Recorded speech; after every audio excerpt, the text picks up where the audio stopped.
So this week we're going to make a paper vase and some flowers to go inside my paper vase. So these flowers were kind of inspired by the artist Heather Galler, which we've looked at. A couple of classes have looked at Heather Galler's work before. I'm going to link some of her artwork on this slideshow so you can take a peek at what she does.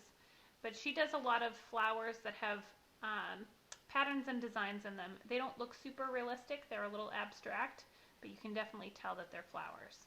So we're going to do kind of a little paper sculpture. So the first thing that you're going to do is to make your flowers. It's pretty straightforward, pretty easy. All you're going to do is cut out a bunch of circles and different size circles. So I'm going to start with a big one. If you wanted to use something to trace, for example, if you wanted to use maybe a roll of masking tape to trace your big circle, you can do that. And then for your medium circle, maybe you could use, I don't know, a cup. And then for your small circle, you could find maybe a lid to something a little smaller that you could do for the circle in the center. So I think I'll go some pink in the middle here. So just a small little circle for the middle, like that. So you can do as many layers of circles as you want. I'm going to do 3 on this one. And all I'm going to do is a little dot in the middle. You don't need much glue at all. A glue stick does work better for this. I still can't find my glue stick.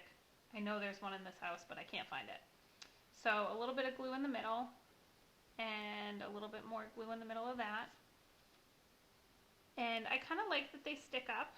In fact, maybe I'll do something with this one where I kind of cut it a little bit. Maybe I'll cut like this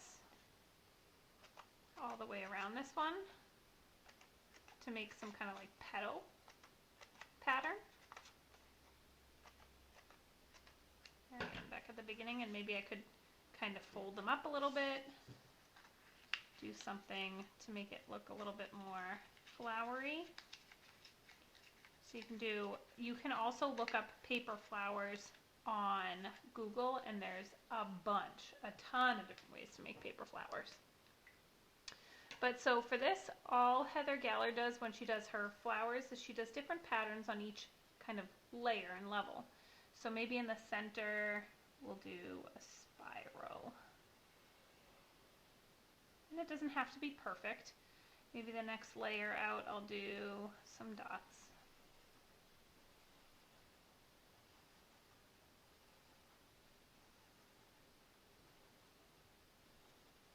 And the last one, maybe I'll do little check marks in each petal here. Go. All right, so there's my flower done. I just need to give it a stem. So you can use a bunch of different things. I have these kind of straws with a crazy, they're like a really long neck that you can stretch out. I'm going to use these for my stem. You could use like a wooden, like a bamboo skewer for the grill. You could use a pipe cleaner. You can use really any kind of stem-like thing you can find. So what I'm going to do is I'm going to take my straw, and I'm going to put it on the back of my flower here, and I'm actually going to use a stapler for this. If you're using something like a bamboo skewer, you're probably going to want to do maybe some tape or glue or something, but my stapler will go right through, if you can see that, my stapler will go right through the straw.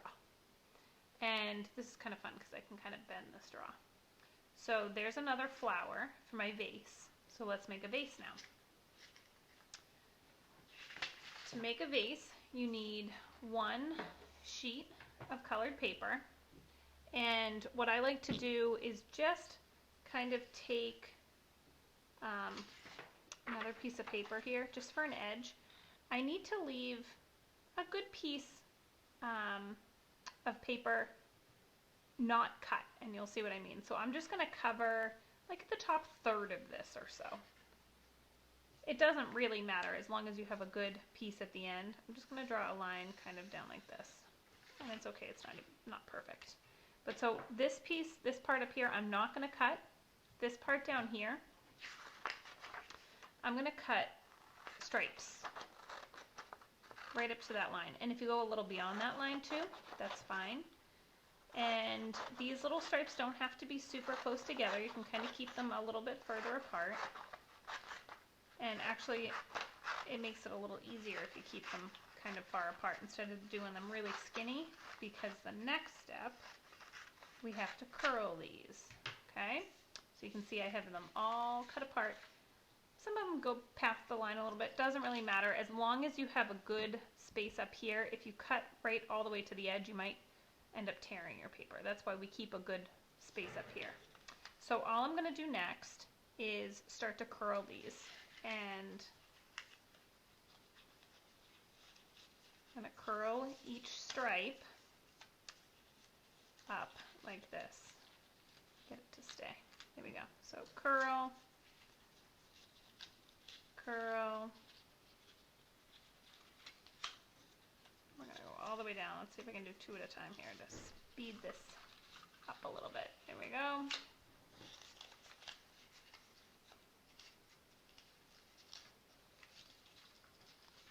Okay.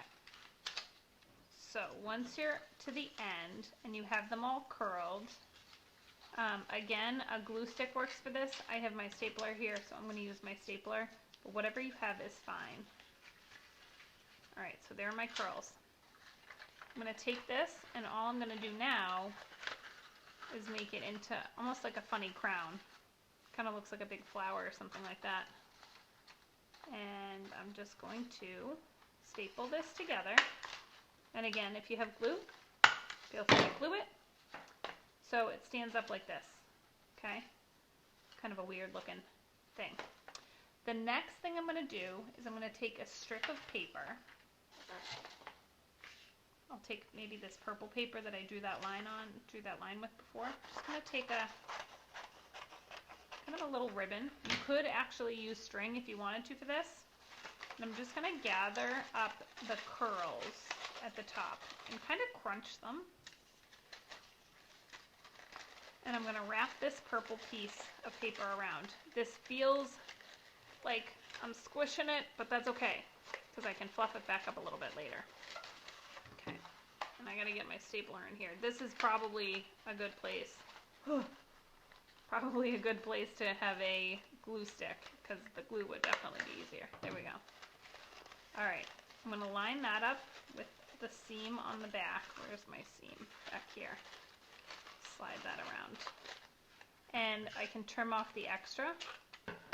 Okay, so it looks kind of crunched right now, but now what I can do is put my hands inside of it and kind of fluff it up. I can pull some of these little shapes down here.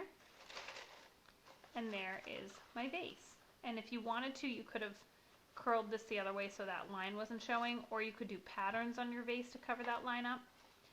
But so now I have my vase, and now I have my flowers, and I can put my flowers right inside my vase. And you can see, if I had it standing up, you can kind of organize your flowers so that you can see all of them nicely. And I'll flip my vase around so you don't see the back of my, there we go. So there is a Heather Galler inspired paper flower vase. I hope you guys have fun doing this. If you look up paper flowers on Google, you can find a zillion different ways to make some paper flowers. But this is one fun, quick, easy way. Have fun!